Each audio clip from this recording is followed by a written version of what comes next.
Good evening. We'll call our meeting to order. Let's begin with a moment of silence.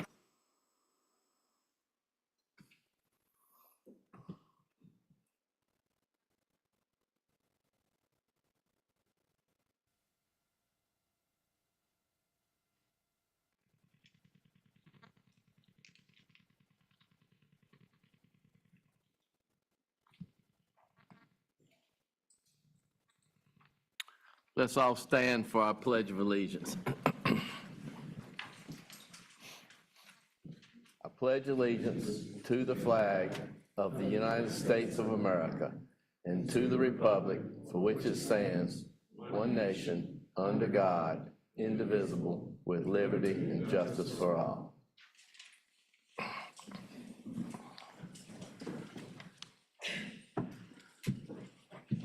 All right, first item is the approval of the agenda. You've got the agenda before you. Could I have a motion to approve the agenda?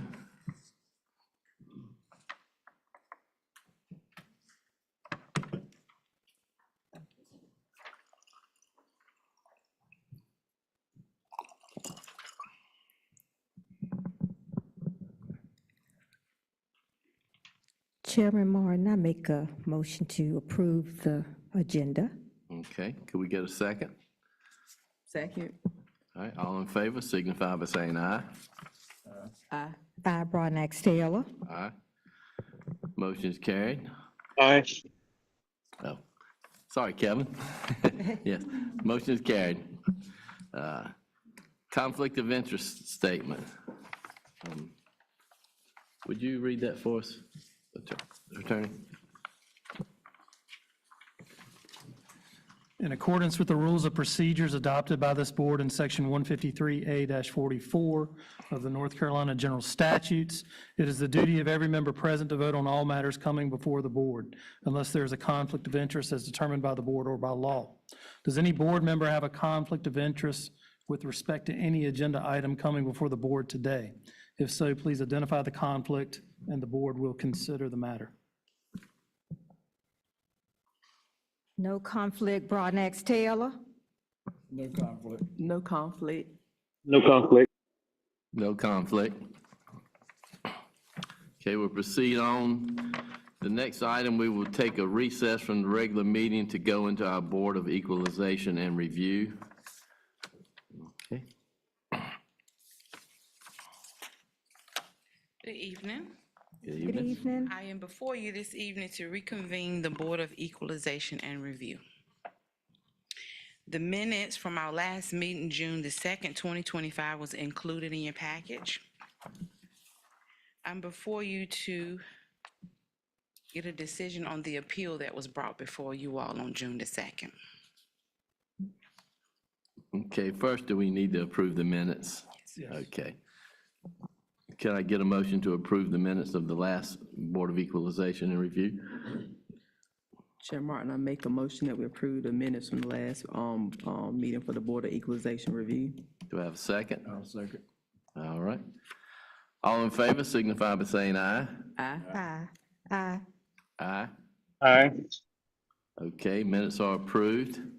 So we have before us in your packet the information about the appeal, the value of that vehicle. I did a little research on the side myself.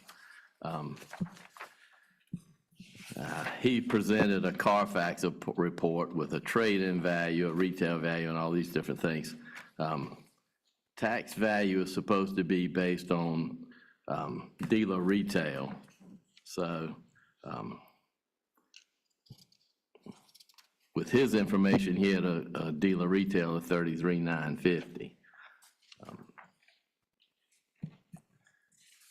I also ran my own on Edmonds, which is another, which had a dealer retail of 29,908. Both of which are lower than what he's currently paying, but both of which are higher than what he was asking for, which I believe was, it's in here somewhere. Let's see.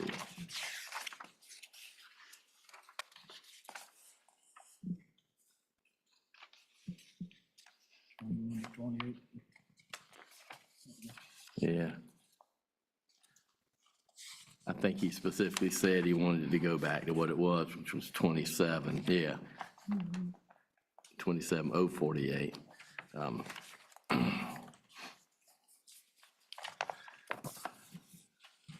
Chairman Martin, while you were doing your research, I found out the car had been in 2 accidents. Yes, and I entered that. You did too, in the front bumper. Yeah, I entered his VIN number I did too. and the information that had been in 2 minor accidents and came out with a dealer value of 29,908. And it's got 96,405 miles on it. Right, Uh-huh. yeah, I entered all of that information. It's a good-looking car now. Yeah, It's a pretty Corvette, car. which they're not cheap. But yeah, like I say, my information backs up that 40 is probably too high, but I think him asking for it to be 27, whatever, is a little bit low, not excessively, but a little bit. But I still question, how could it have gone from 40,000 to, how could it have gone from, the value went from 27,000 to 40,000? Did If you he use- if add you use wings on book- it or something? I don't know, but if you use a book value without any accidents or anything, it might be somewhere in that neighborhood, you know. I think he also attached in his documentation, somewhere in all this stuff, a couple of advertisements of, one of them for $34,000, a 2016 Corvette LT2, and then there was another one that had a value of $44,999. So depending on condition, mileage, accidents or not, you know, that year Corvette can be even more than that, but, so I can see how that could have happened. But I think with his particular circumstances, that is a high value. Ms. Mason, my question is, what did your department use to come up with that number? I'm just curious to know, how do you come up with that number from 27,000 to 40,000? How is it assessed that way? Okay, so we have what is known as a valuation manual. And we get that, tell them, Ms. Edna. Okay, we use the valuation manual that places the values on all vehicles. And it's based on the sales of that vehicle. And also, we have,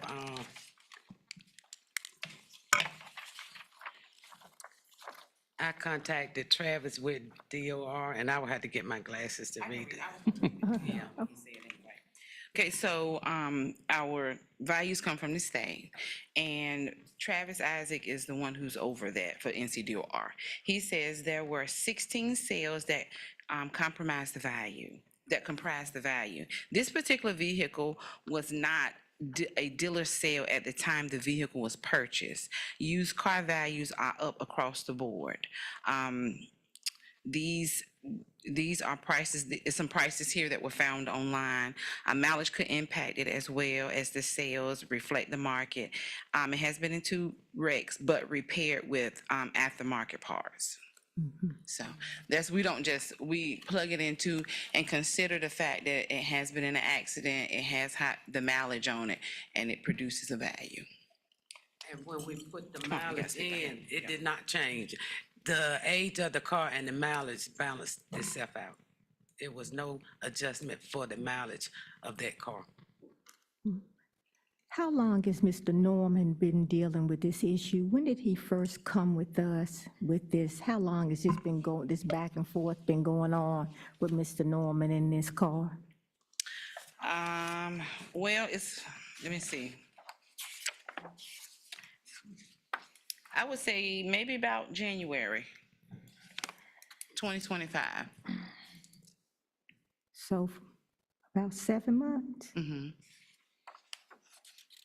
He asked in January, mind you, that Board of Equalization and Review cannot meet until earliest as the first April and Monday, or late as the first Monday in May. So, and we have been waiting on a decision. Okay, Yes, this was presented to us on June 2nd, okay. so we've had it in our lap since then. So whatever way we go, is he in a position that he can appeal it? Okay, that's our, good news. Either way we go, he can appeal it. For the record, board members, appeals can be made from any decision that this board makes to the Property Tax Commission for the state within 30 days. Okay.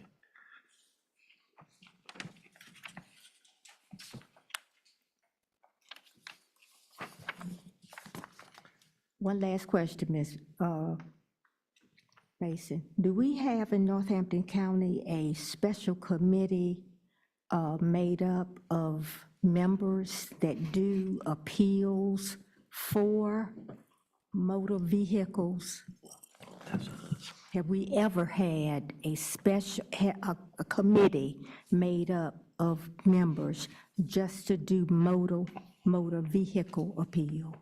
I can't say if we ever, we don't right now. That's what the tax administrator does. Okay, okay. I was reading the statute on that. I was just asking. Okay. No, not that I know of.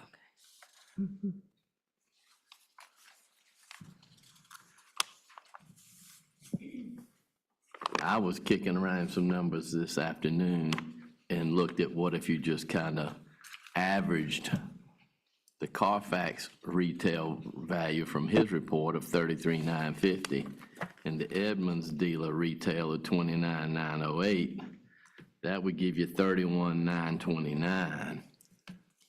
You know, they're both reputable car valuation websites.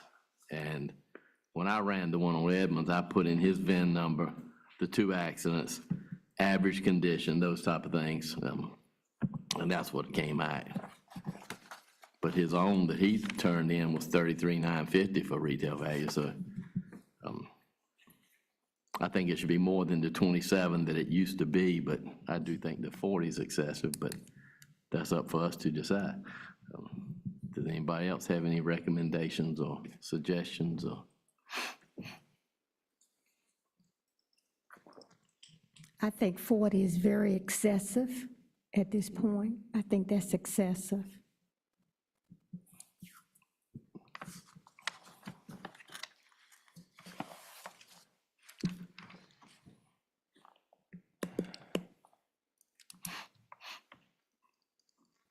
In the absence of that, we have two reports. One he ran of $33,950 for retail value. One I ran, if y'all like to see, y'all could share that one. That's it then.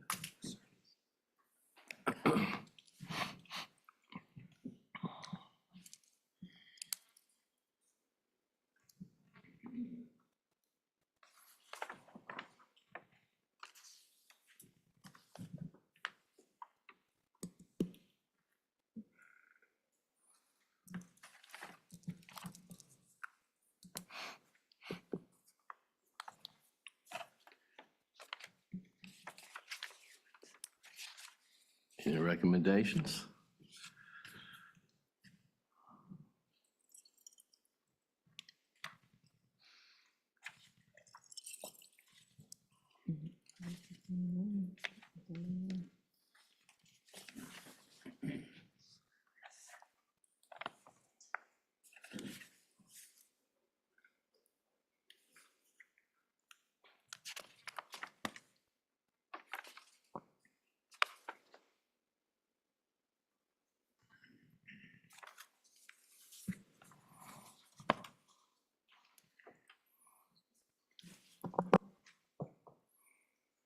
I recommend we round it off to $31,000.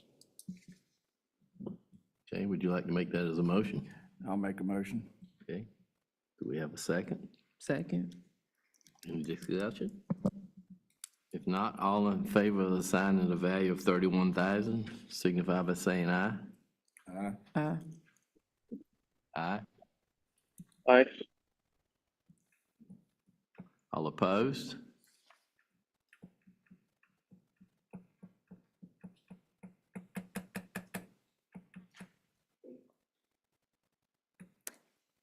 Aye.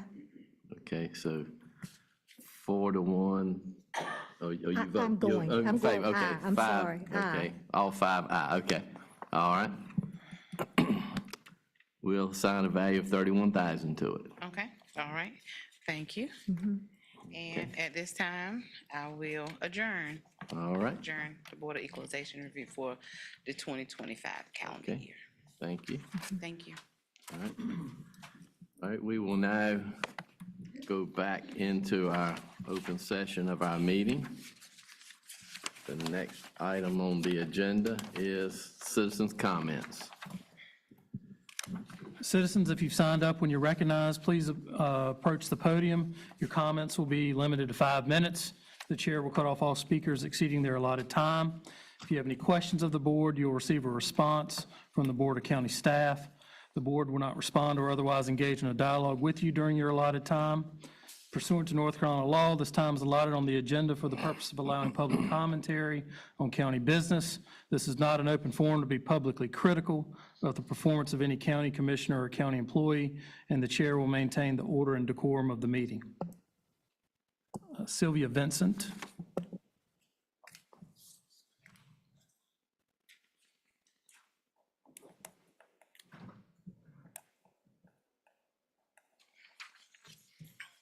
Good evening, Northampton County Commissioners and citizens in attendance tonight. Good evening. During the public hearing, June 23rd, 2025, the public was promised that our governing body would act speedily, expeditiously to add amendments to the county ordinance related to the solar farms that are taking over the county's land. We were promised that because the governing body waited too late to develop a suitable ordinance for the county before the moratorium ended. The commissioners would seek and hire an environmental firm to help you with the ordinance to make it conducive to the needs of the citizens of Northampton County. You all know our concerns. We have come before you many times with our concerns, and we are expecting you to live up to what you have promised to do.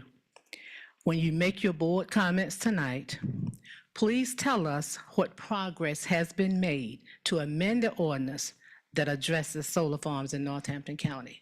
Thank you. Thank you.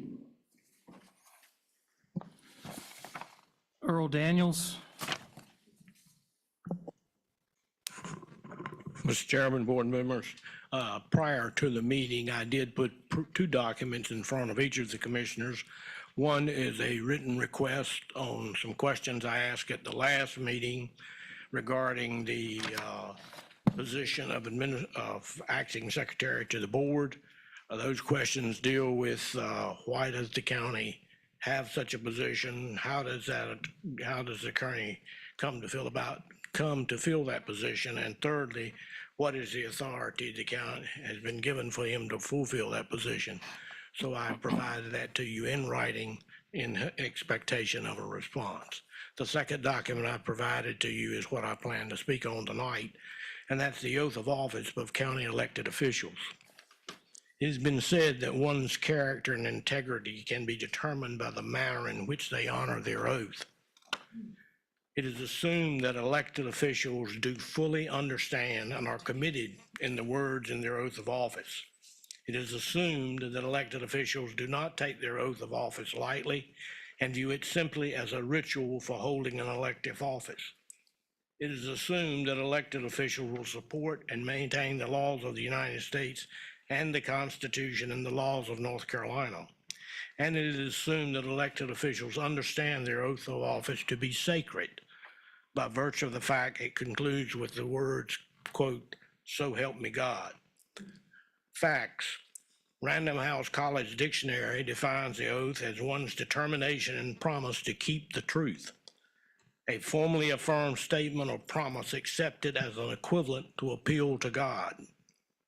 The public in general defines an oath as a personal promise, a commitment, a vow, or an obligation to be maintained in truth and with honorable acts.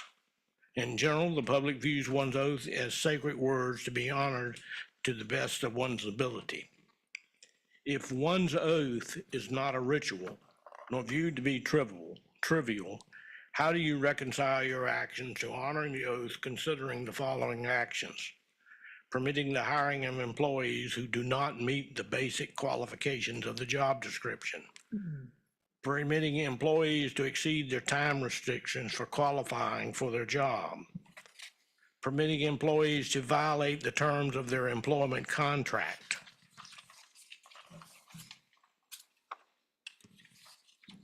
Preventing employees not to perform major provisions of their job description, but pay them as if they did.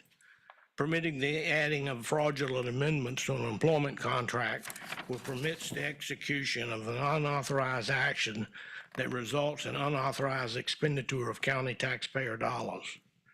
Administer corrective action that does not rise to the level of the infractions committed. Permitting violations by hiring and firing practices. Denying citizens from viewing public documents as required by state law. Not preparing oneself for a county commissioners meeting, violating the intent of the consent agenda by approving items of a generic nature, i.e., quote, tax department matters, finance department matters, resolution, sale of county property. The resolution was never read to the public. Routinely failing to attend commissioner meetings in person or arriving near the end of the meeting. Not producing or approving minutes of a commissioner's meeting in a timely manner. When one takes an oath to do a job that the public elected them to do, and they do not always consciously study and prepare for the requirements of the job, appear not prepared to address the matters coming before the board at its meeting, and or permits their career jobs to take precedent over their elected positions, should they resign from their position, their elected position. Not only have they violated their oath of office, but they violated the trust of the people who elected them by demonstrating they do not view the elected position with the attention and the priority it deserves. I remind you, actions speak louder than words. And sometimes it takes courage and bold actions to do the right thing. In conclusion, ask yourselves, is your oath merely the words you recite to become a commissioner? Or do you honor your words and remain faithful in words and actions to those who voted for you? Thank you for your time. Thank you. Gwendolyn Futrell.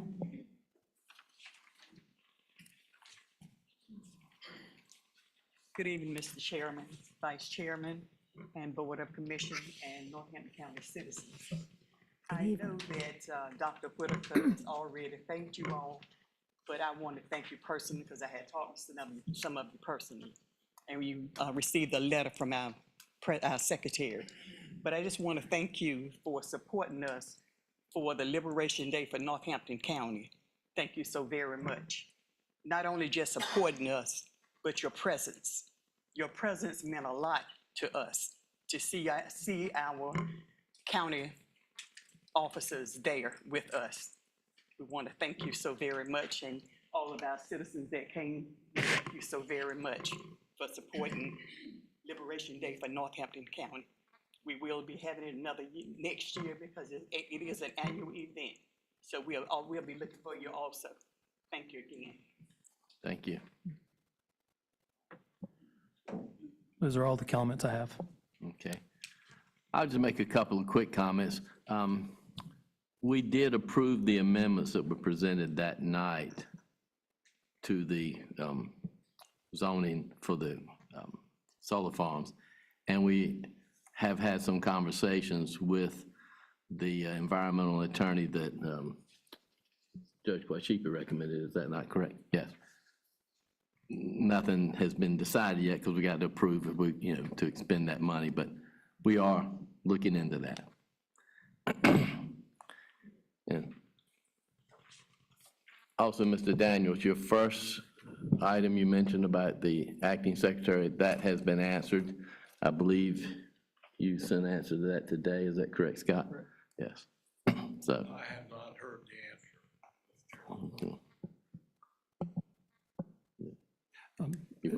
It should be in your email inbox. Okay, next item on the agenda is recreation decision paper pickleball courts.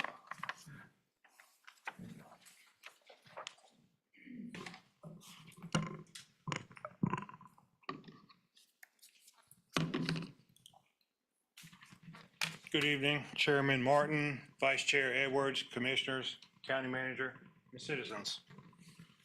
I come before you tonight for the purpose of this paper is to seek approval for the Northampton County Commissioners to approve construction of pickleball courts located behind the tennis courts that are located right now at the Culture and Wellness Center. Some facts about pickleball. Pickleball is experienced a surge in popularity. Pickleball is enjoyed by people of all ages, from young children to seniors. Pickleball is a low-impact sport, which is good for the seniors. It provides a good workout with cardiovascular health, flexibility, and balance. Pickleball is easy to learn and play. Pickleball, as I said earlier, is a growing for all ages, especially seniors.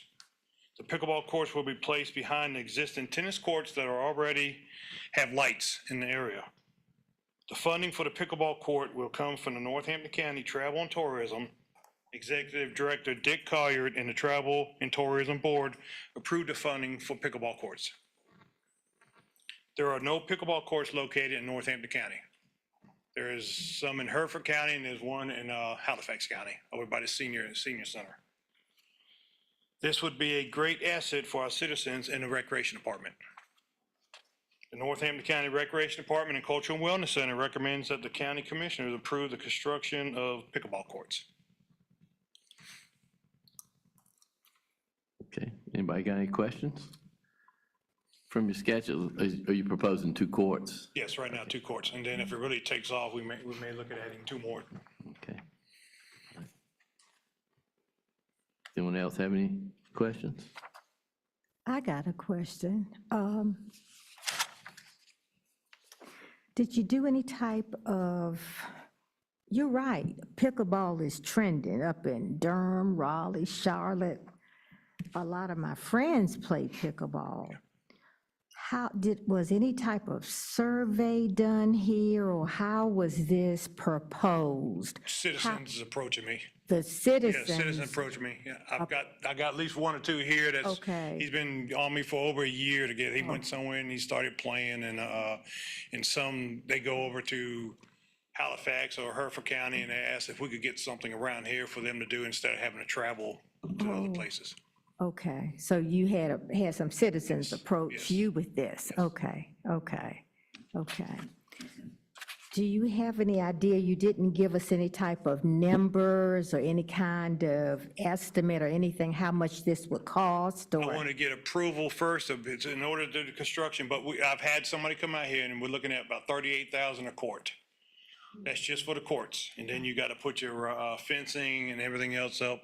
And also with that money from the Travel and Tourism Board, we're going to fix the tennis courts up too, resurface them and fix them up because they've been out there 15 years and it's getting to where it's got too many cracks and everything in the surface. So that money would come from Travel and Tourism? yes, not the county. Not from our budget? Okay. Anyone have any other questions?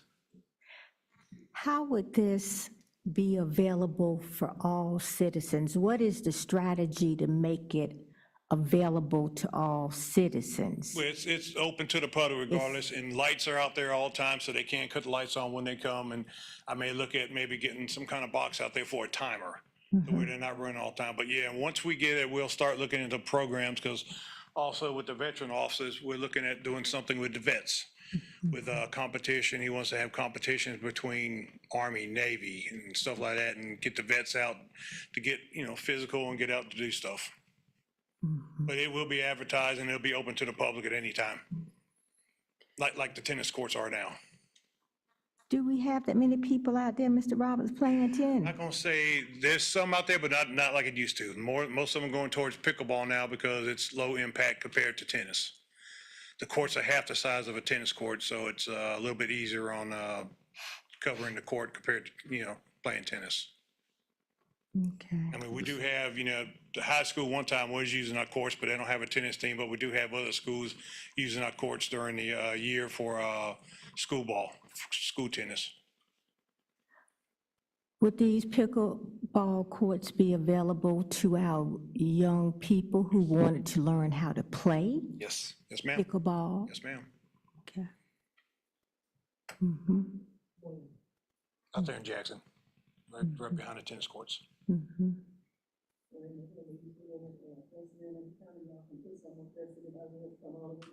Not as of right now, because right now we've got lights and everything up there to where we have the construction and everything there besides putting it somewhere else as of right now.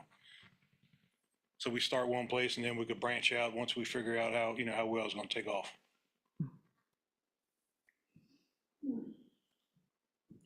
Any other questions? All right, thank you. We'll take it into consideration at the next meeting. Okay.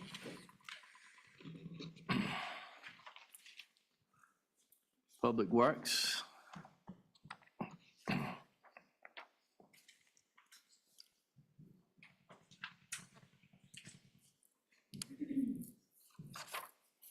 Good evening, Board, County Manager Leslie, citizens. Thank you for allowing me to be up here.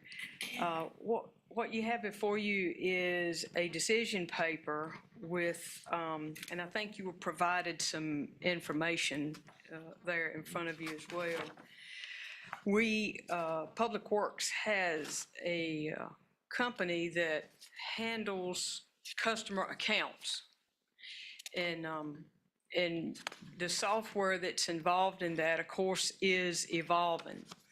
And so the time for us is either to update what we have or to improve what we have. And what I would like to see us do is to improve the program that we have, the software that we have. The company that I would like to use, we're currently using a company called Edmunds that used to be Logix, and the county has had that software for quite some time. And there are limitations to the way that we can access that software with gathering end-of-year reports for financing and of course, for our regulatory agencies as well. And so we have investigated companies that do that business, that handle customer accounts. And we have looked in particular at this company with the information that you have there before you, Munilink.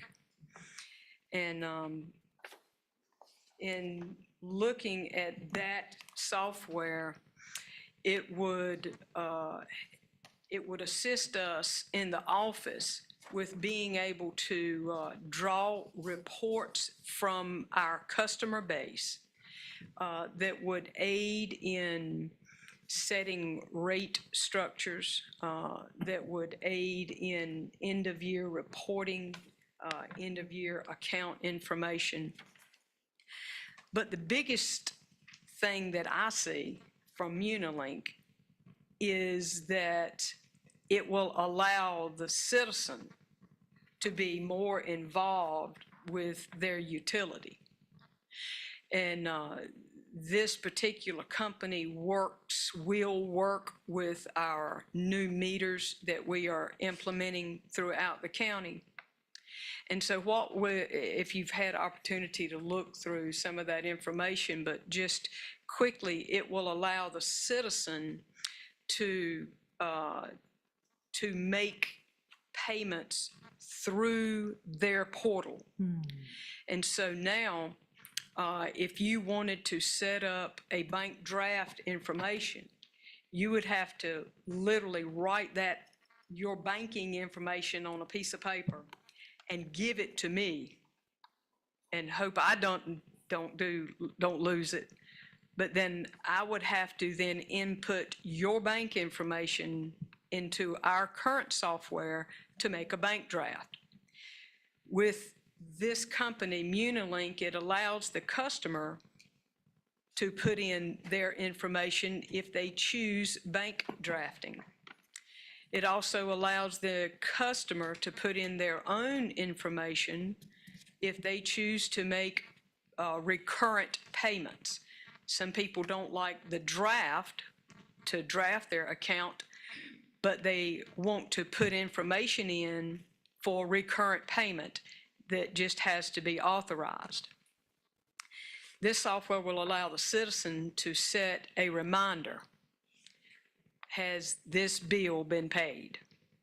Are you authorizing this one-time payment? And so the customer can then set up those alerts for themselves. And it will allow you to receive your bill via email. Right now, that's not an option at all. And neither is setting up your own payment schedule or payment account. But Munilink will allow the citizen to sign in with their account number, and then they can choose to receive an e-bill instead of a bill through the mail. I have found it to be extremely customer-friendly, and it certainly will serve citizens with more pay options than we currently have. And once the citizen is registered on that account and they have set their password that they choose, then they don't need their account number from me any longer. They would sign into their account. So we get 100 or more calls a month from people saying, can I get my account number to pay the bill online? And with this software, it would allow the customer to set up their account, and they would no longer have to call us for their account number. With their information and their own password, they could access that themselves. This software will integrate with our new meters and that software that will also work with the citizen so that the citizen will be allowed to set alarms through this if their water meter registers flow for more than 2 consecutive hours or 3 consecutive hours, or if their water meter exceeds 1,000 gallons a day, then they can set up any of those parameters with the two softwares working together that would allow the citizen to get an immediate notice if they have an issue of hose running or a leak in the line or something like that. Right now, that's not an option. We read meters once a month in the first day or 2 of the month. And so once it's received on the first of the month from the meter read, it's processed and verified over the next 10 to 14 days. And then the bills are prepared. And so it's not until after the bills are prepared that we see that a citizen may have an issue. And so that's, it could be a whole month. It could be a 30-day cycle before it's realized that there was a leak, where with this software working with our meter software, that customer could have been notified that day. And of course, saving water is an environmental struggle. With our department, we need to protect our water source and our water provider as much as possible, just to be good stewards. And so those, along with other things that this new company will do, I would like to ask you to consider the information is presented before you. There is an implementation fee, and I think you have that exact amount in front of you. That $23,000 implementation fee was anticipated and is currently budgeted for in this budget. That implementation fee will cover taking our information from our current customer base and transferring all of that historical data from that customer to the new software system so that we can continue to have historical data on services as needed, as may come up. The fees per year, I think that you have that in front of you as well. Currently, with our current software system, we're paying about $21,600 a year. And in addition to that, we get charged for what's called IVR overages. And so while we love it when people pay their bill on the internet or call the hotline, the phone line to pay their bill, once we exceed an acceptable number or a number that is in our contract, we get charged so much money for everyone over that. So we're paying about $100 a month in overages. Some months may be very little, and some months are almost double that. With Munilink, there would be no fee for overages. It's a cloud-based company, and so we do not have to pay for storage of information. It is cyber protected with triple security on their side, as well as our department IT security. And I would just respectfully ask you to consider that information as presented before you. Do you have any questions about what we currently have or what we would like to go to? The additional cost of this, was that anticipated in the budget also? I know you said the implementation cost was. Yes. All right.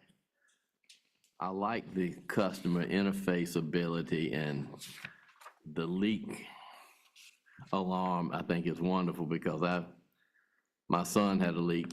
He lives in Bethel, but he had a leak that went on for a month or so before he realized it, and it was flooded under his house. Not only was his bill sky high, it was a lot of water under the house that caused issues. So I like that ability a lot. Our staff works hard to work with the citizens, and I think that our staff has good customer relations. But I think that this is a boost that I see for our customers in the county for their service and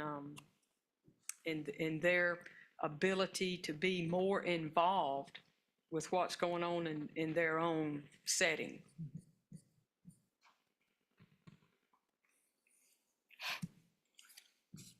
Is there any Commissioners, further y'all have any discussion? other questions? Well, I would invite you, if you think of something, please feel free to reach out to our department. We'd be glad to try to answer questions as need be. Thank you so much for your consideration. Thank you.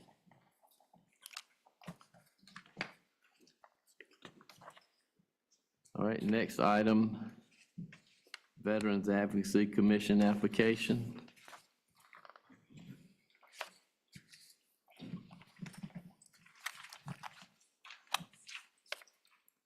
Good evening. Good evening. Evening. I had submitted a form for Otis J. Allen, who requests to become a member of the Veterans Advocacy Commission. We voted on it at our last meeting, and it was overwhelming approval to have him as a member, and we wait for your vote. Okay, anyone have any questions? Is he with you tonight? He's not with you tonight. All right. Okay, this will be ruled on at the next meeting. Okay, All right, all right, thank you. thank you.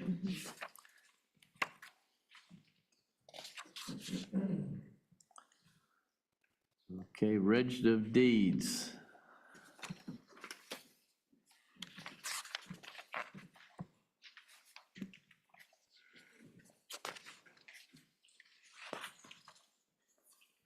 Good evening, Good Evening. evening. Commissioners, Dr. Phillips, Dr. Gatlin, and Ms. Edwards. The last time I stood before you guys, you had me at a disadvantage. When I looked up at myself, I thought I was in a old Chinese movie. That made me forget everything I came to say. So I'm not gonna look at your cameras tonight. But I do stand before you for approval to enter into a contract with our current vendor, Logan Systems. They provide us professional services and internet service. We've been with them for a little over 14 years now.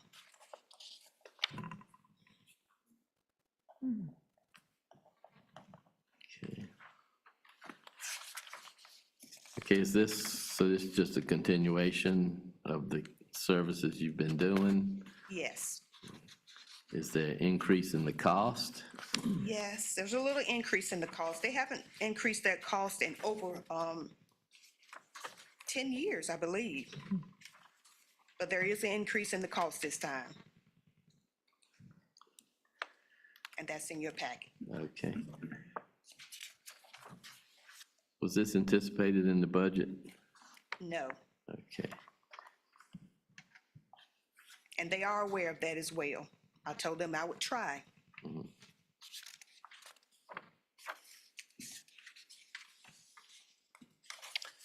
Does anyone have any questions? Are you happy with their services? Yes, ma'am. So on this contract paper, it says new contract, but this is an existing. It's actually a new contract. We have not been under contract with them. It was a family-owned business, and the family, we had a really good relationship with them. They sold the company, and the new owners want a contract. Okay. What is the difference in the cost? I see what the cost will be. What was the old cost? Do you recall? It was $6,000 a month, or $6,500 a month, I believe, wasn't it? Before I go on record with some wrong figures, I'm going to tell you that I can get those figures and send them to you via That would be email. nice, because we're going to vote on this at the next meeting. If you Okay. could get that to us I can do that before the tomorrow. next meeting, that would be nice. Okay.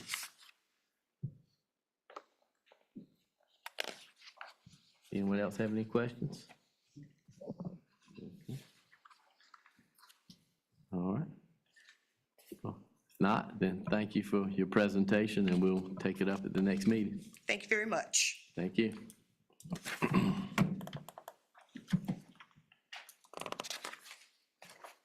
Okay. Aging Department.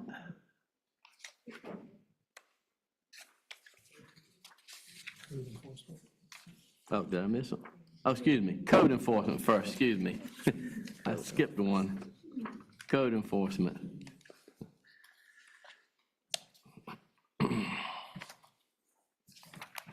Good evening, everyone. Good evening. So in May, you guys voted on some changes to the permitting fees. and I would like to make some modifications to that to make it a little bit less confusion. The non-residential permit fees is basically listed as one line item for everything, and legally, it really needs to be broke down between all the trades and the building permit fee. And I wanted to create a minimum permit fee and then also create a line item for renovations instead of just new construction, because the fees would be a little bit different. So I also submitted some packets with some of the local jurisdictions, what they're charging, and did a kind of a comparison in it. It's basically the same fee that was already been voted on. It's just been broke down into single line items. And then there's also a fee schedule for fire inspections that we've never really had established. We've had 2 or 3 line items for that. This is a way more in-depth line item for the fire inspections.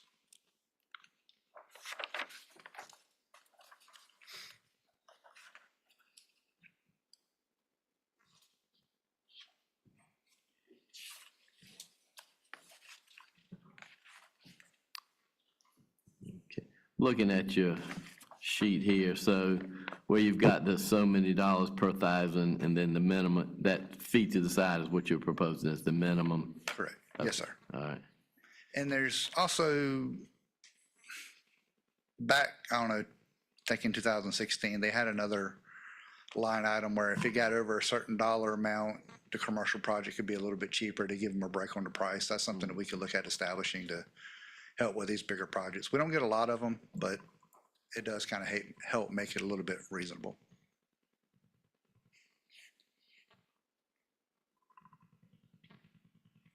I'd like to thank you for developing a fire inspection fee schedule. I think it's going to be a big benefit to the county too. That's some revenue that we're currently not getting that we're going to try to start getting in.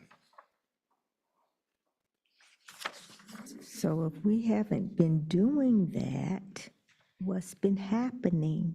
So currently, fire is not under my department. It's just all the permitting is. So that is something that we are working on.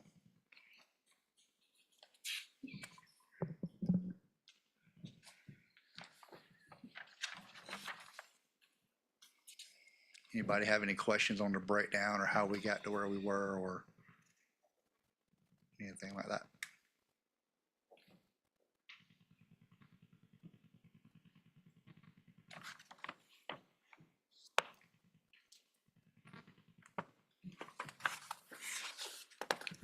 Anyone got any questions?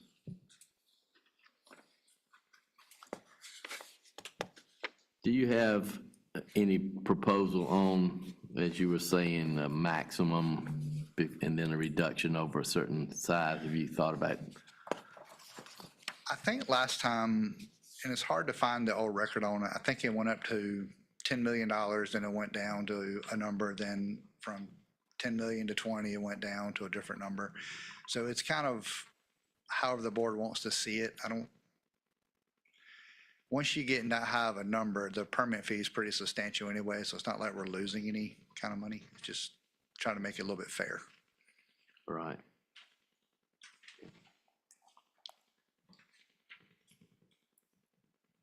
And the other amendment I wanted to make that I didn't put in the notes is the trade permit fee. I want to change that to where it says residential trade, so there's no confusion between the residential and the non-residential, just to help get rid of any discrepancies.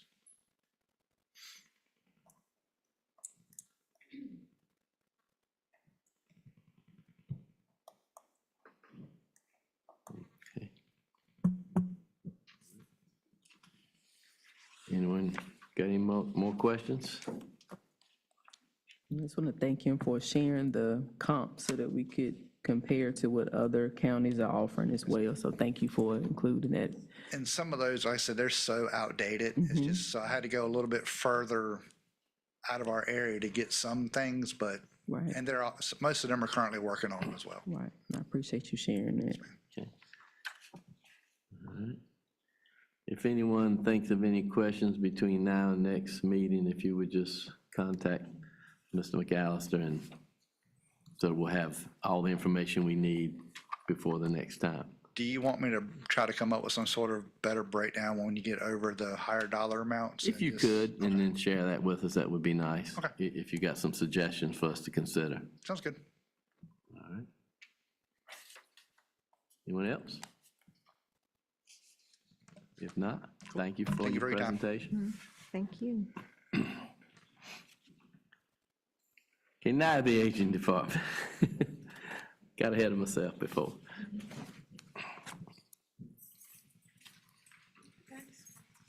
Good afternoon, Chairman Martin, Good evening. County Manager, Dr. Phillips, Dr. Gatlin, Commissioners, Finance Director, and citizens. Yeah. I'm Rose Lewis, I'm the Interim Agent Director. I do have a presentation. Okay. And before I go into the presentation, I do want to ask the agent staff to stand. They're here with me. Okay. Our agent program specialist, Annie Brody, Maxine Brady, and Joyce Buffalo. And yeah, the council on the Home and Community Care Block Advisory Council, they're here as well. Pam Perry, Peggy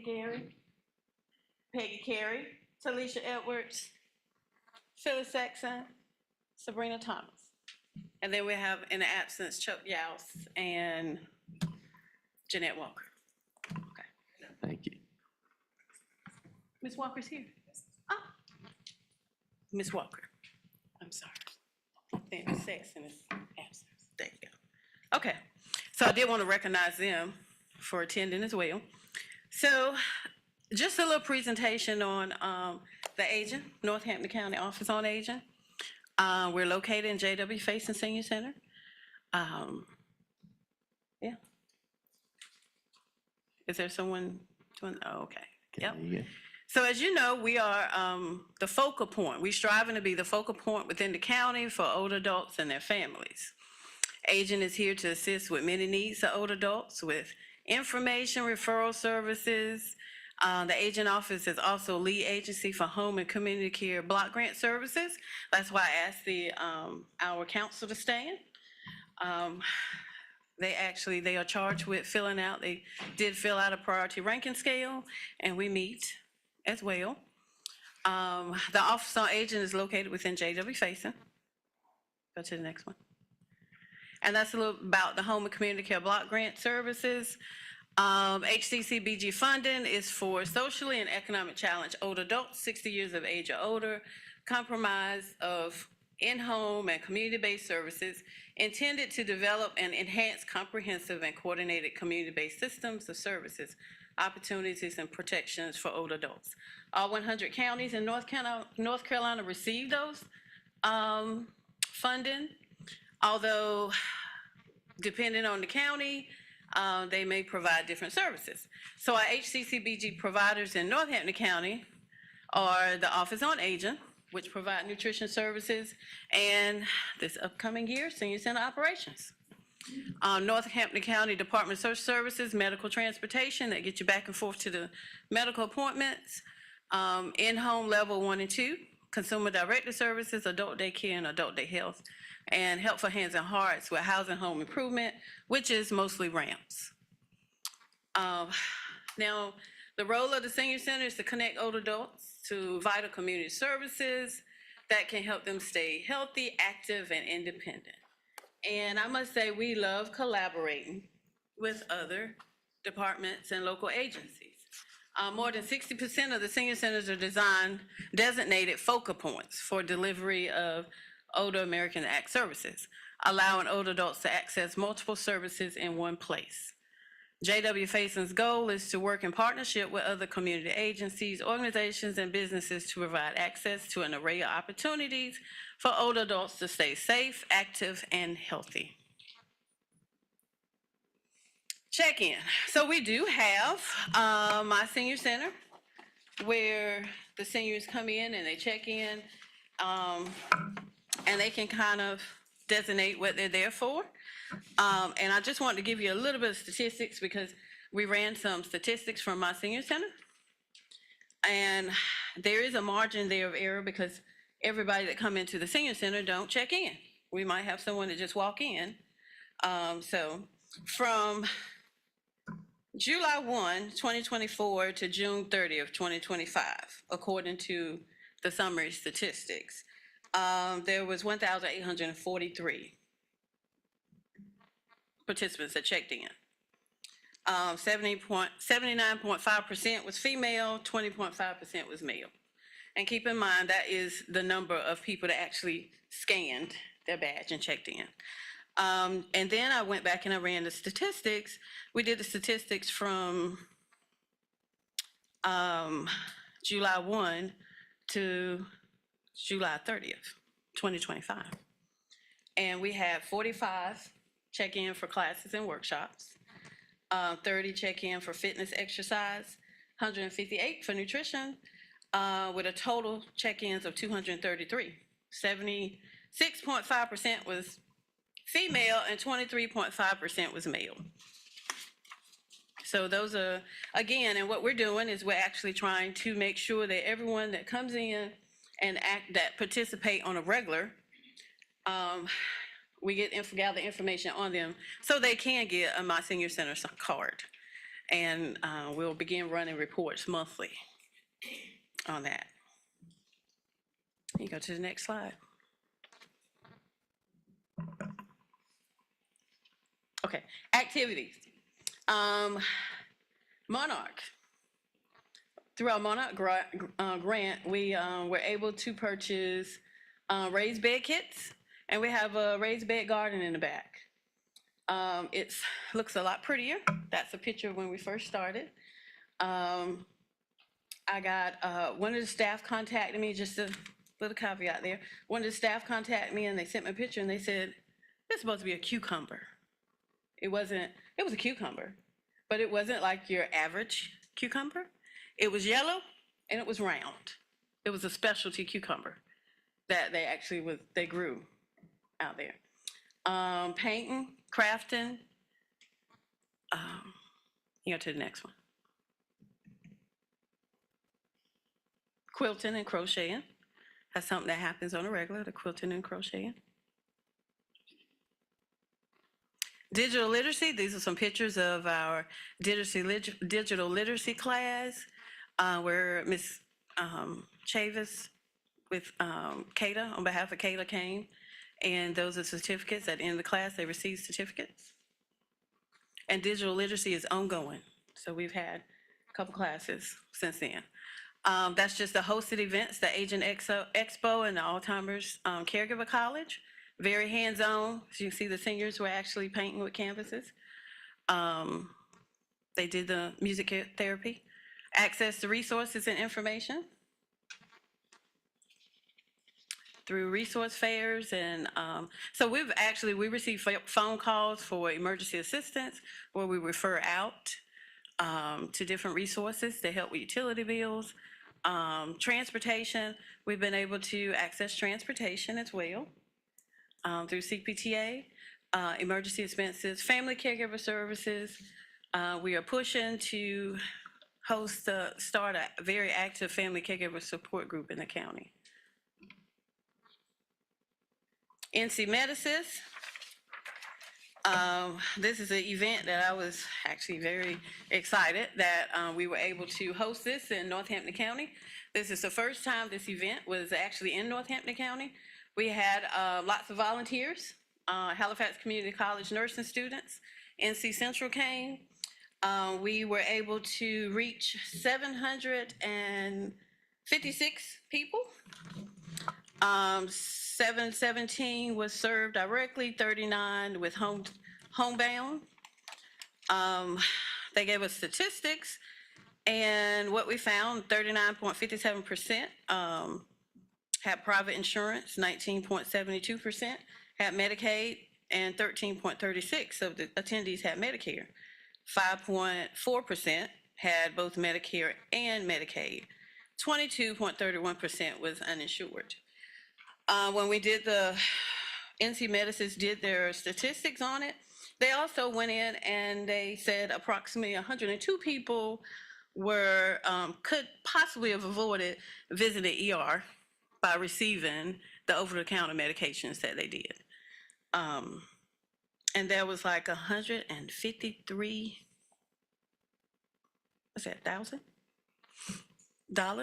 worth of medications distributed.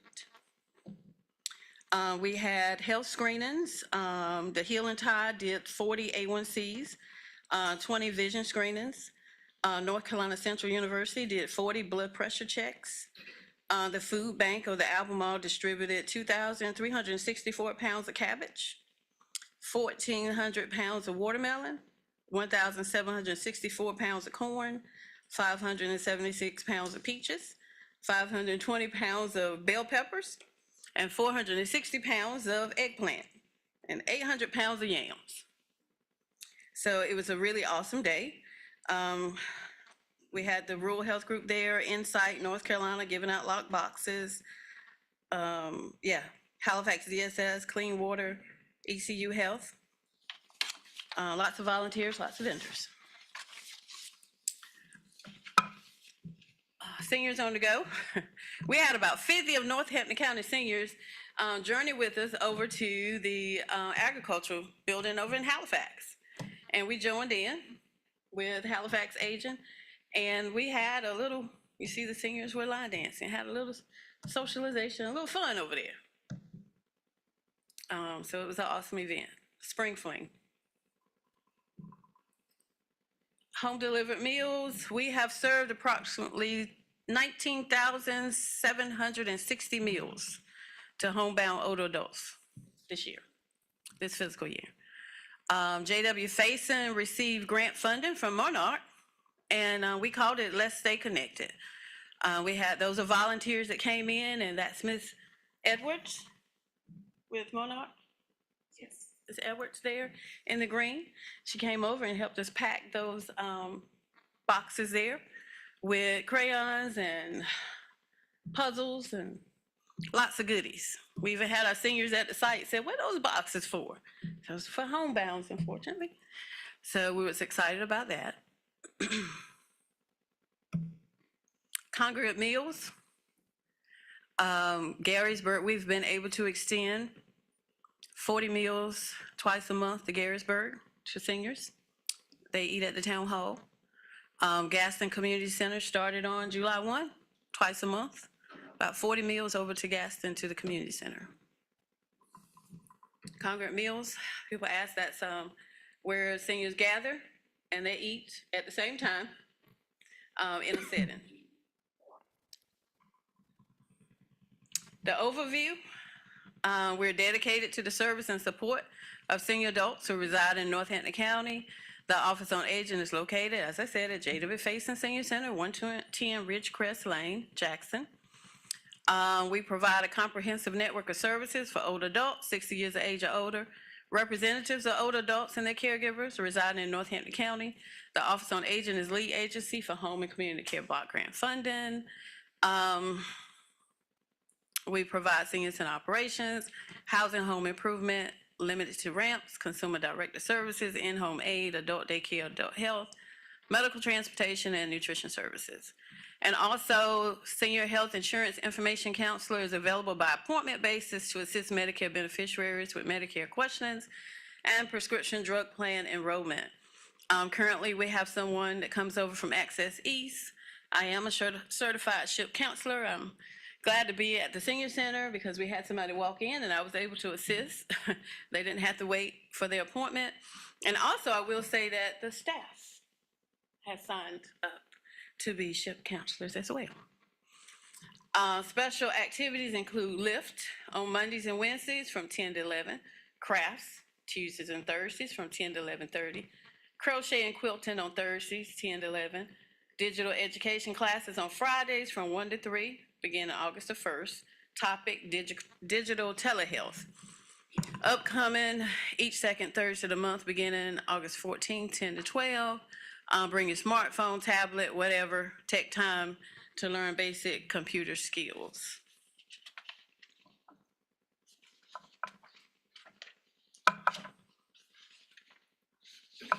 Is that it? Okay, I thought there was one more. So throughout the course of fiscal year '26, the goal of the J.W. Faison Senior Center is to become a senior center of merit, and by 2028, become a senior center of excellence. Agent staff participated and received certificates from the Senior Nutrition Program orientation training. 2 staff members are certified family caregiver support group facilitators. All agent staff are ServSafe certified. All agent staff attended the annual agent conference hosted by the Upper Coastal Council of Governments, Area Agency on Aging. And 1 agent staff is a SHIP certified volunteer counselor with a goal set to have a minimum of at least 2 additional staff members becoming certified. Thank you for all you do and allow me this time. But I also want to take a moment just to invite you to the Council on Aging. The Office on Aging and Health Department is collaborating. We are sponsoring a 60s sneaker ball over at the Culture and Wellness Center, August the 28th, from 2 to 4. Admission is free. Call to register. We've been telling seniors to come dressed to impress in your 60s. We'll have a fashion show. There's refreshments. There's line dancing. I was talking to some seniors over at the Culture and Wellness with commodities today, and the first thing they said, well, can I wear my boots? So of course, if you got a fan, bring your fan, but we promise you we'll keep the air conditioner on at the Culture and Wellness Center. I think he's going. So, yeah, so, and the purpose of this, we're gonna have vendors there, but it's not gonna be the regular vendor fair. We're not asking vendors to set up tables. We're asking vendors to just come. We're asking commissioners, sheriff's department, county management, just come and mingle and socialize and, yeah, have some conversations with the seniors, okay? Make sure I got everything. I think there is one more thing, and that is the Senior Tar Heel legislative card. I had someone to come in a few months ago and they asked about a Senior Tar Heel legislative card. And the staff said, so yeah, we got that. So I wanted to share this with commissioners and with citizens, that there is such thing as a Senior Tar Heel legislative card. You get this from the Senior Center. This card is for seniors, 60 plus, and it will get you in the local athletic games, free. But you have to be 60 years of age or older. And you have to come visit the Senior Center to get one, okay? And thank you so much. I believe I covered everything. Thank you. Has anyone got any questions or comments?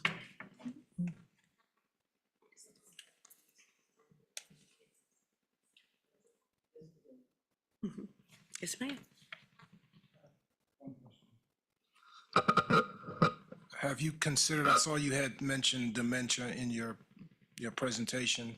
Have you considered tying in Ask Ashley, which is now being offered through Upper Coastal Council of Governments? Yes, we utilize, as far as, I utilize Ashley, but we have caregivers that call, people that are caring for loved ones, and we refer them over to Ashley, yes. Okay. For anyone that does not know, that's a AI, artificial intelligence software where you can call in and ask all kinds of questions about dementia, and you can get a certified person's response on the spot. So it's a neat software. If you've never seen it or heard about it, go online and check it out. It's awesome. Thank you. Give me that number of how many meals have gone out. You said 19,000. Let me look at my little sheet here.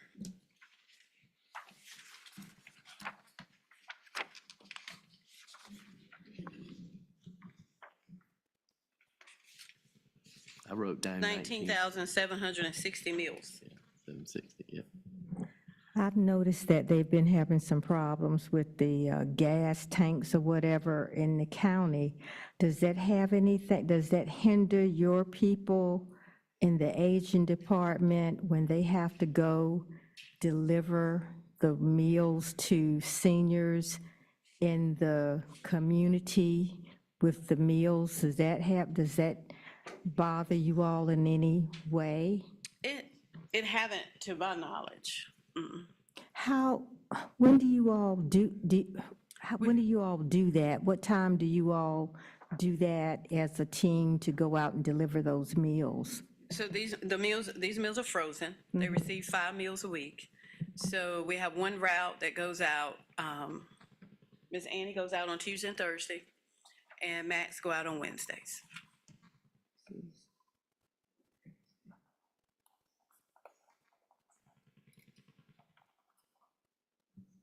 Recently, we've been utilizing that one vehicle, right? Yeah, so we utilize the same vehicle to deliver the meals.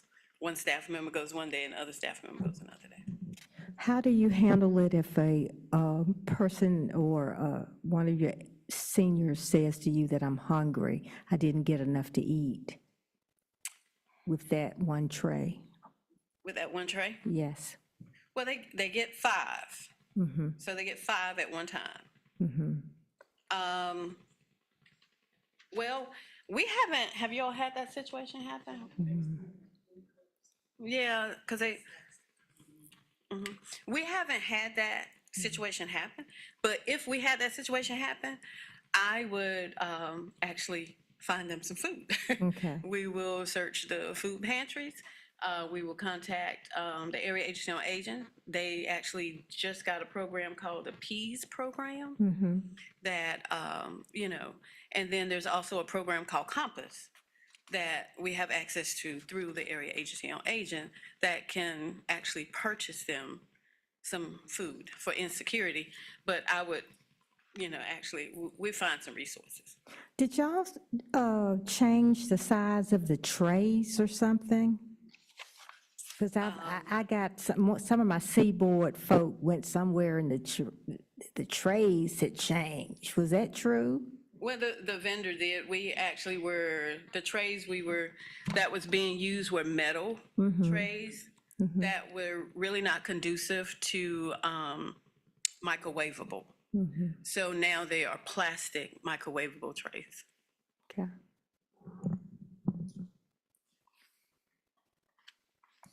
Anyone else? Yes, Mr. Chairman. Thank you, Ms. Lewis. Ms. Lewis, did you say they get 5 meals at one time? They do.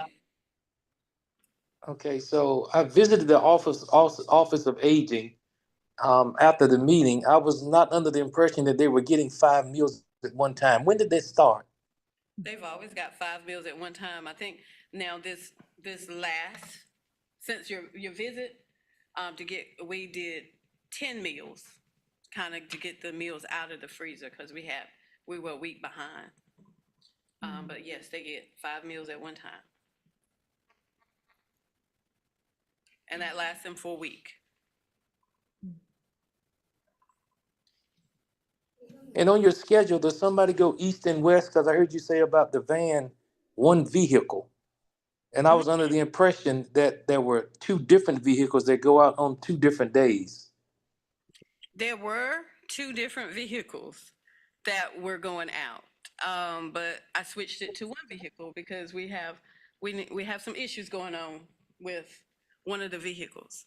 And so now we do, since they go out on 2 different days, I said, hey, just use that vehicle because it's been hot. And we had some issues with the air conditioner. On the other, it was a big van. So it's actually more conducive to use that 1 vehicle, which is the Blazer, right? It's a Blazer, right? Expedition, yeah. Blazer, yeah, Expedition. It's more feasible to me to use that than to use because we had 1 staff that was using a big van. I had the opportunity to ride with her in that big van. It was some issues going on. And so I said, look, no, we just, until this is resolved, we need to just use that 1 vehicle. But we do use the van to go pick up the meals. but not to go out delivering meals. Can we repair that van for y'all? We've sent it over. I think it's kind of getting close to its last leg, actually. But we've sent it over a couple times, and it comes back, and it's the same way. And I just didn't feel like it was good, because this max goes from one end of the county to the other. And that was not and it wasn't, I don't think it was as hot that day that I went, that it has been, and it was not a pleasant ride. So you sent the van over to get fixed and it comes back and it breaks down again? Well, we send it over to get fixed, it comes back, it's got the same issue going on. We send it over again, it comes back, it's got the same issue. Have you shared that with Mr. Phillips? We gonna talk about that. Because I was kind of waiting on that, because I'm like, we need we were making do with that one vehicle. I mean, because they don't go out on the same day. But yeah, so we've done work orders and so forth. It's quite a lot that I'll share with Mr. Phillips. But yeah, we get that. Ms. Lewis, how long has this been going on? We just started a few months ago. Yes, using that one vehicle. You saying that they get 5 meals, is that just for one, like a meal a day? It is, it's 5 meals for, they're frozen meals. And so essentially it's for Monday through Friday. We, on our system, on our database, it says we serve 5 meals, and we do them all at one time. It's Monday through Friday, frozen meals. Let me ask you a question now. Say for instance, if I'm an elderly person and I'm not able to fix my meals I have, and that's just one meal a day, so what are we supposed to do for breakfast, or is it some lunch or dinner in between time? Well, if they want to eat 2 of them, that's fine. We do assessments, and if a senior does not have enough, enough food, they'll let the staff know. Mhm. Yeah. Well, most Meals on Wheels program, that's what they do, 1 meal a day. Even if it was hot meals, it would be 1 meal a day. But I'm just saying, if you're an elderly person, you're not able to prepare your meals, and you only get 1 meal a day. I mean, if you eat 1 meal a day, you don't want them to eat later on or whatever. Do you all provide for them, or do somebody else, or? I'm just asking. Oh, yeah, yes, ma'am. Totally understand.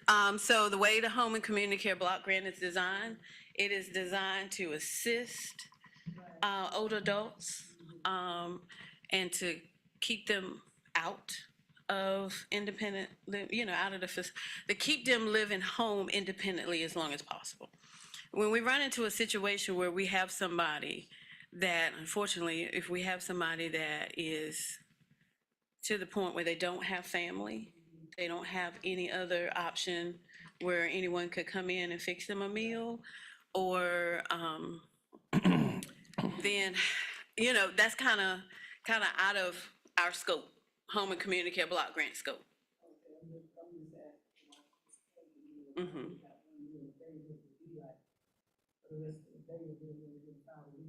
That's good if you're doing that. I'm just wondering in between time what might happen. Yeah, if they share with us that, they have a need, like I said, there's another program called the PEAS program that is just new through Area Agency on Aging. I believe they said they could provide maybe $25 worth, not a lot, but, yeah. Mm-hmm. Another thing to the county manager, that's something that you all need to look into, because, we spend a lot of money, sometimes unnecessary, like I'm listening to this pickleball court and how much it costs. Or a pickleball court, you might have people that's hungry and don't have nothing. I understand that. And I'm just using that same example that you're using. That pickleball court is being funded by tourism, not by But I'm just saying, county funds. When we get funds from the county, in other words, we need to look into these programs that are really helping people. Oh, definitely. Recreation, and I Right. don't gotta have recreation, don't get me wrong. Right. My thing is, I feel like people should come first in their well-being and their health. opposed to some of the other things that might go on in the county, not just saying recreation, but a lot of the dollars that are spent, I feel like they could be channeled in another way. Understand. And I also understand that and acknowledge that you all do an assessment. You don't just drop that food off. You're supposed to do an Yes. assessment every time you do go into the homes. Yes, that is one of the things that they have to, if they're 60 years of age or older, they do have to be truly homebound, and there is an assessment done.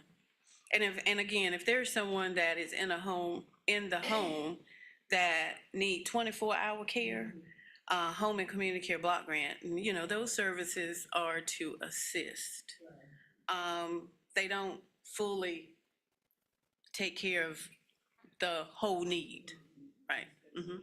That's my point. Mm-hmm. All right, well, thank you for your presentation. All right, thank you. Okay. Tax Department again?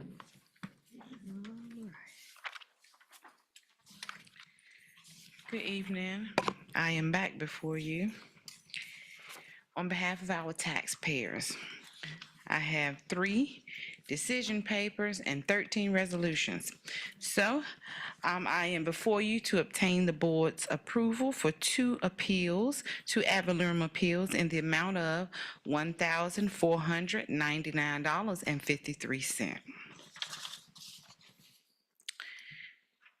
I am also before you this evening on behalf of our taxpayer who has submitted a late application for property tax relief, and he's requesting that I appeal to you all on his behalf.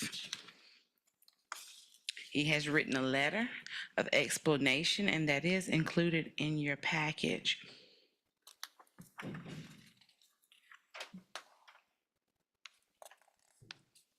Okay.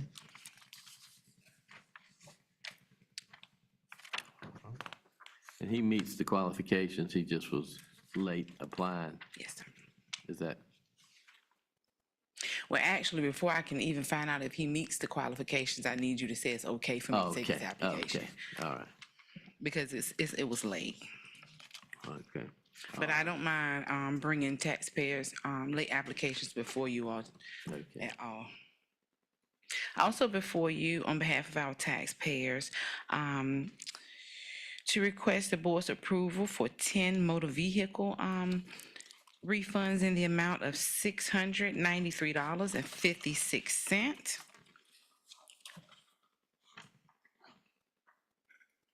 And those 13 resolutions authorizing upset bid procedures for sale of property.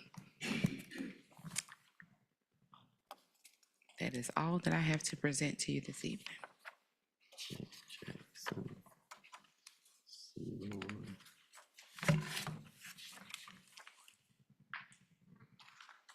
Okay. Does anyone have any questions?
Any questions, commissioners, on any of these pieces of property?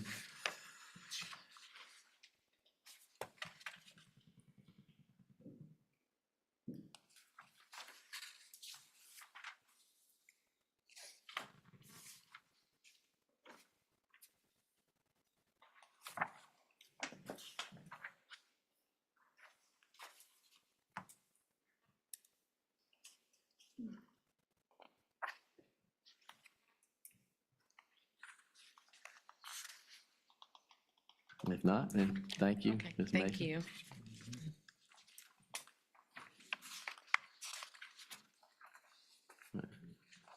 Finance Department, do you have anything tonight?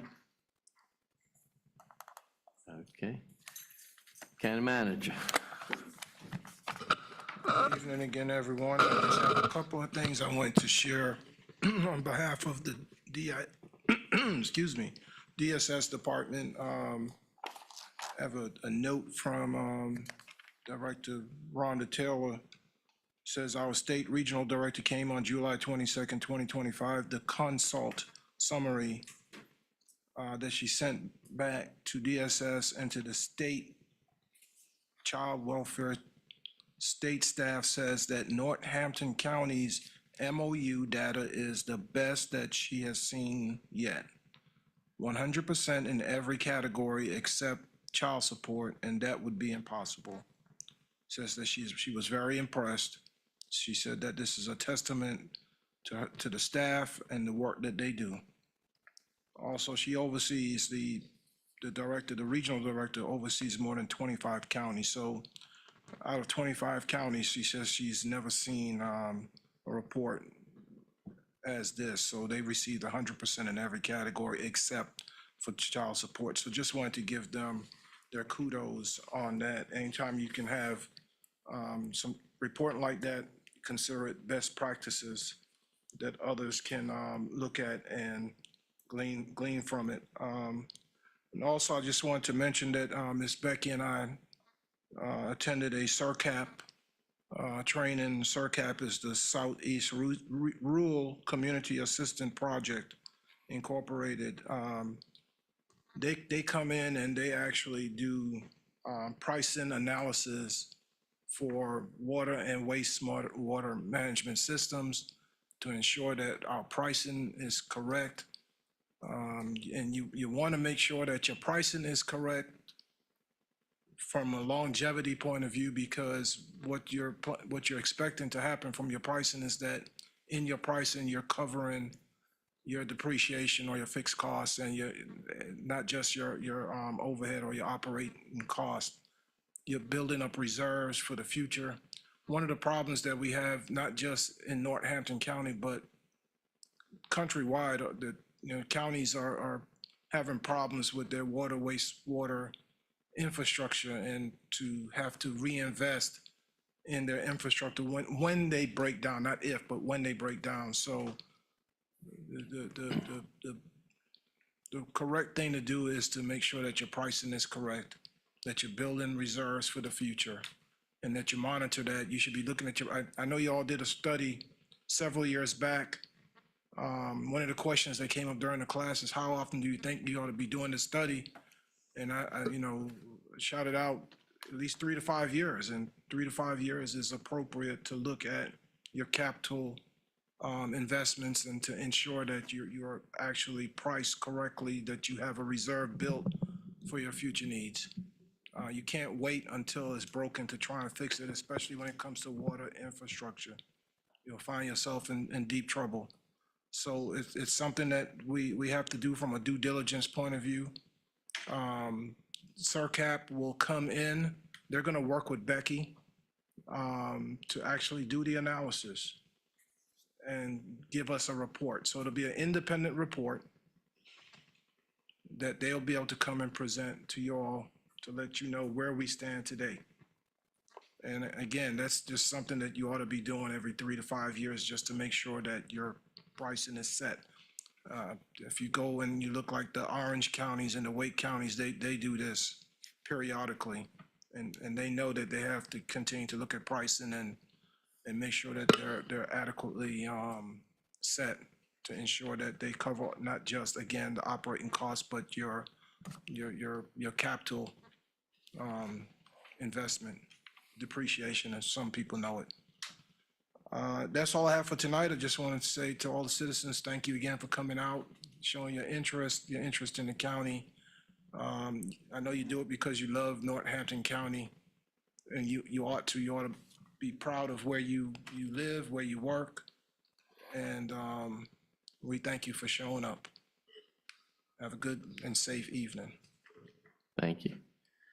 All right, we'll start with commissioners. Ms. Broadnax Taylor. I'd like to thank everybody for coming out tonight.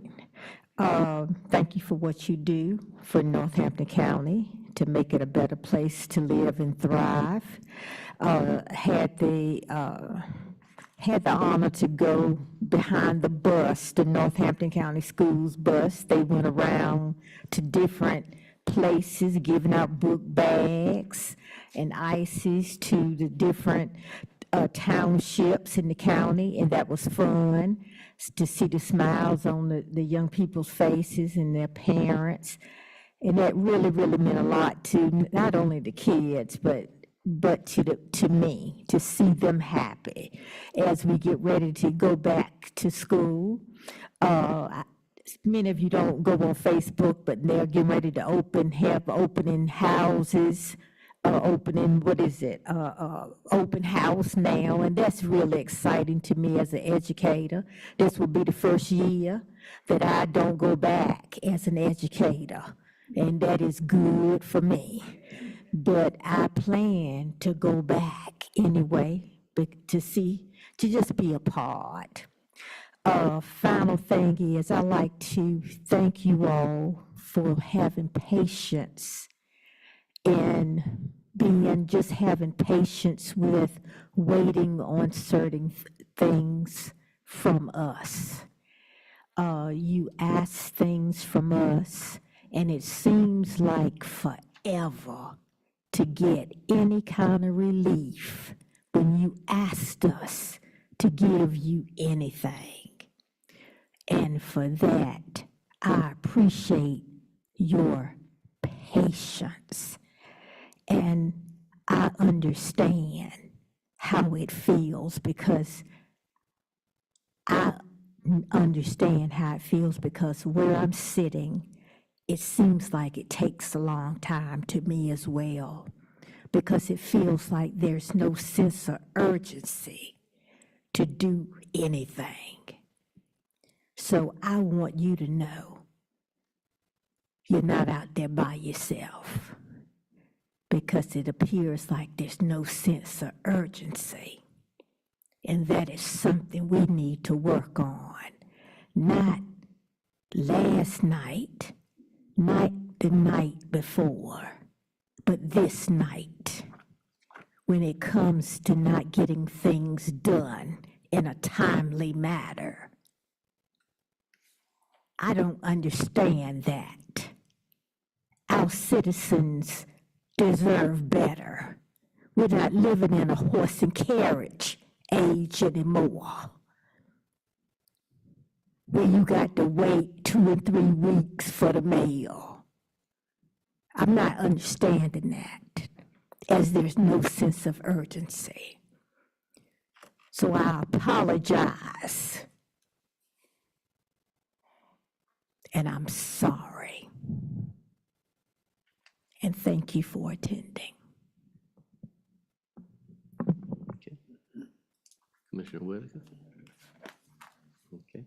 Commissioner Edwards? Yes, I'd again like to thank each citizen's opinions, their thoughts about our county. Get a lot of phone calls, and there are problems. It does take time to correct a lot of these things, and we do. I appreciate the commissioners for giving their time that they do to look at every situation and at least give it some thought. Again, this is my county, and I appreciate all the departments that have come tonight and expressed their real concern about our county and the things that they're trying to upgrade and keep us to be the best county there is. Thank you for coming and sharing your thoughts. Have a safe trip home. Thanks.